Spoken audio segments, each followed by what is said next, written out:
There is definitely tact in the whole McMurTry ideology in presenting such a philosophy at Goodwood's Festival of Speed in the Spéirling. They knew that such a level of performance would gain them recognition. McMurTry knew something so many did not. There was genius to this, and they produced the results. Who would have thought that at the Festival of Speed, where petrol heads assembled, an electric track car would get the most attention?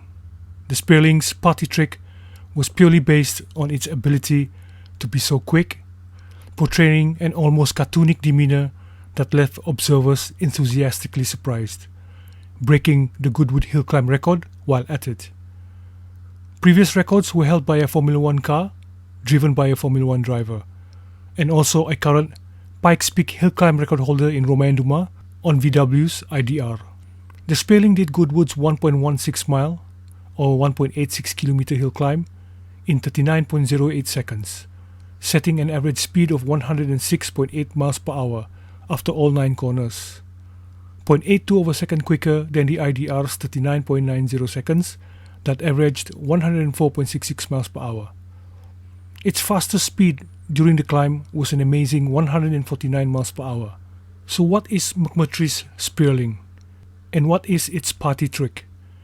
It is an electric single-seater car designed around track performance, but unlike VW's IDR, believe it or not, can be road legal.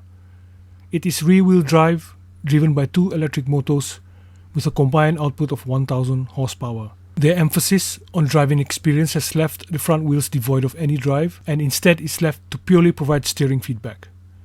It is very small in its stature, being 1.1 meters tall, 1.3 meters wide and 3.5 meters in length, which McMurtry say are dimensions similar to a Formula 1 car of the 1960s. It weighs in at just under 1000 kilograms. It also has a very aggressive feet-up position, where McMurtry says the driver is cocooned around a chassis battery structural integration, chassis carbon fiber. McMurtry claims its range is more than 300 miles on a single charge. That small stature must contribute to that range ability where the car is lightweight and low drag, a formula that challenges the status quo of bigger vehicle dimensions to house bigger batteries for extended range.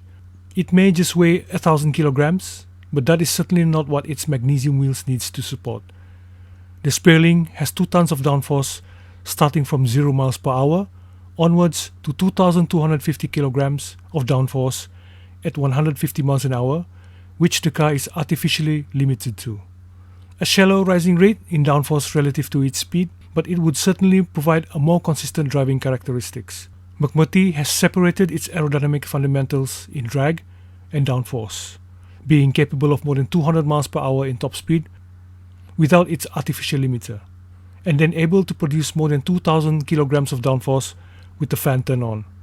It achieves this by powering its downforce via 2 centrifugal compressors that is powered by an electric motor each that sits below the car's roll structure. Before this latest iteration of the Spéirling, a prior setup only produced 500 kilograms of downforce and is said to have achieved this with just over 80 horsepower of centrifugal compressor fan drive. How much added power to the fan on the current Spéirling is unknown, although the centrifugal compressor's maximum RPM to produce 2000 kilograms of downforce is 23,000 RPM. This is just half the story. On the other end is its ground effect design. The centrifugal fans is routed to the car's oval-shaped central section of the floor. This central section is sealed using retractable skirts that lowers down to the ground when the fans are turned on and is protected from the challenging road surface by durable ceramic blocks. Unlike conventional skirts that have large gaps between them to give way to the wheels, for instance, McMurtry's approach in isolating the powered ground effect section allows for a much better seal with far fewer leakages. Here visible are those ceramic skirts which looks to be able to articulate and follow the contours of the road surface with the help of low pressure from the fans, providing maximum seal for the low pressure zone, an ingenious way to get the most out of those 2 fans. The latest version of Spéirling now sports a rear wing, which most likely is to reduce center of pressure movement when forces are so high on such a short wheelbase. McMurtry have added filters to the fan intake of the Spéirling. This will prevent any debris shooting off the fan outlets towards other track day users where they are nearly guaranteed to be overtaken. This piece of technology is to prevent pit garage bust-ups with other track day users. They have also angled the outlet airflow downwards, probably for similar reasons, although the fan would definitely come in handy if there is a tailgater behind, say in a traffic jam. That would be fun. In its small stature, the Spéirling remarkably packs a whole lot of technology. It is even equipped with active suspension. It is made to adapt to the 1000 kilograms weight, and when the fan is turned on, the added 2000 kilograms of downforce. It also has traction control, although it would be interesting to see how much of it was actually used during the run-up Goodwood's hill, with all that downforce versus that torque and power. Shilton says that with the traction control turned off, on full throttle, the Spéirling could spin its rear wheels to an equivalent 200 miles an hour in just 0.3 seconds. That is how much torque it has to break traction, although surely it's done with the fans turned off. Some of their general stats may need the approval of general practitioners, below 1.5 seconds from 0 to 60, and grip forces up to 3 Gs. It would be an endurance test to the body if it was subjected to such a performance in a given length of time.